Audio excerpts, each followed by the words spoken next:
নমস্কার। আবার এলাম কদিন পরে। গল্প জোগাড় করতে একটু সময় লাগে, 2-4 দিন গ্যাপ পড়ে যাচ্ছে, একটু ক্ষমা ঘেন্না করে দেবেন। যাই হোক, আজকের গল্পটা হচ্ছে দুই মাতালের গল্প।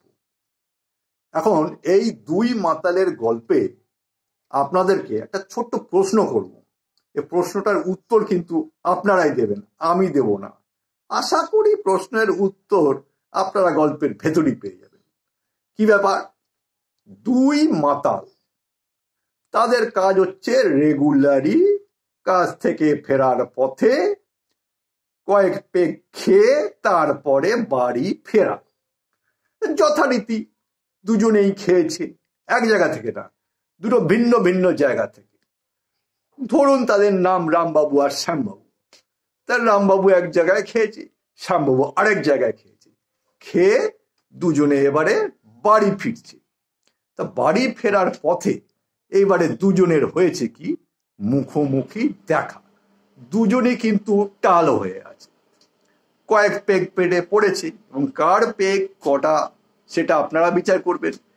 সেই পেগ পেটে পড়ার পরে কে কতটা টালমাটাল খেয়ে গেছে এটা কিন্তু আপনারাই বিচার করবেন। যাই হোক, দুজনের তো দেখা।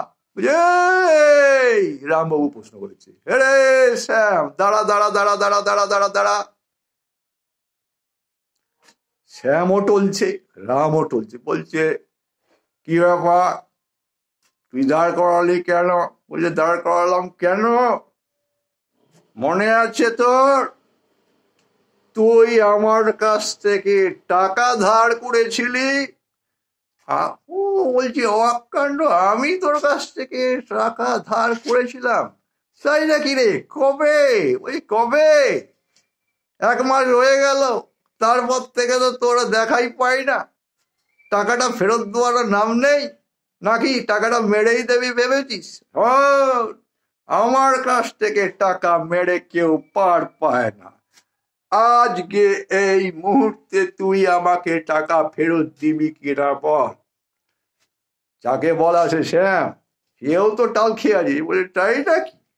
আমি তোর কাছ থেকে টাকা ধার নিয়েছিলাম, আমি তোর টাকা মেরে দেওয়ার চেষ্টা করছি? শোন, এই শ্যাম কারো কোনোদিন টাকা মারেনি, মারছে না, মারবেও না। যে যেদিন টাকা চায় সঙ্গে সঙ্গে টাকা বার করে তার মুখে আমি ছুঁড়ে মারার ক্ষমতা রাখি, বুঝলি? বলে, তাহলে বার কর না, বার কর। বলে, কত ধার নিয়েছিলাম? বলে, 500 টাকা। বলে, 500 টাকা? আচ্ছা বেশ, এই নে। বলে সে পকেট থেকে বার করেছে। পকেটে কিন্তু কিচ্ছু নেই, পকেট ফাঁকা। পকেট থেকে যেটা বার করেছে সেখানেও কিছু নেই, হাত কিন্তু পুরো ফাঁকা। ফাঁকা হাত বার করেছে। ফাঁকা হাত বার করে সে গুনছে, এই নে, 1 2 3 4 5। 5খানা নোট করে গুনে দিলাম তোকে, তুই গুনে নে। সে এবারে গুনছে, টাল খেতে খেতে গুনছে। বুঝলি, দেখি তার হাতেও কিন্তু কিছু নেই, হাত ফাঁকা। সে কিন্তু ওইভাবেই টাকাগুলো রিসিভ করছে, অর্থাৎ ফাঁকা টাকা। বলছে, দেখি 1 2 3 4 5। হ্যাঁ, টাকা তো তুই ঠিকই ফেরত দিয়েছিস। তাহলে আমি টাকা ফেরত দিই না কথা তুই বললি কি করে?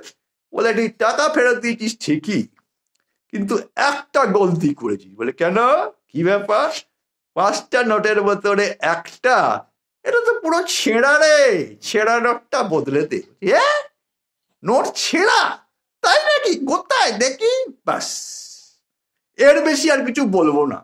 এইবার আপনারা বিচার করুন দুজনের মধ্যে কার পেটে বেশি পেগ পড়েছে, আর পেগ পড়ার ফলে কার শরীর মাথা বেশি টাল খেয়েছে। আপনারা নিশ্চয়ই উত্তর বুঝতে পারছেন, আমার এটুকু আর বলে দেওয়ার দরকার নেই।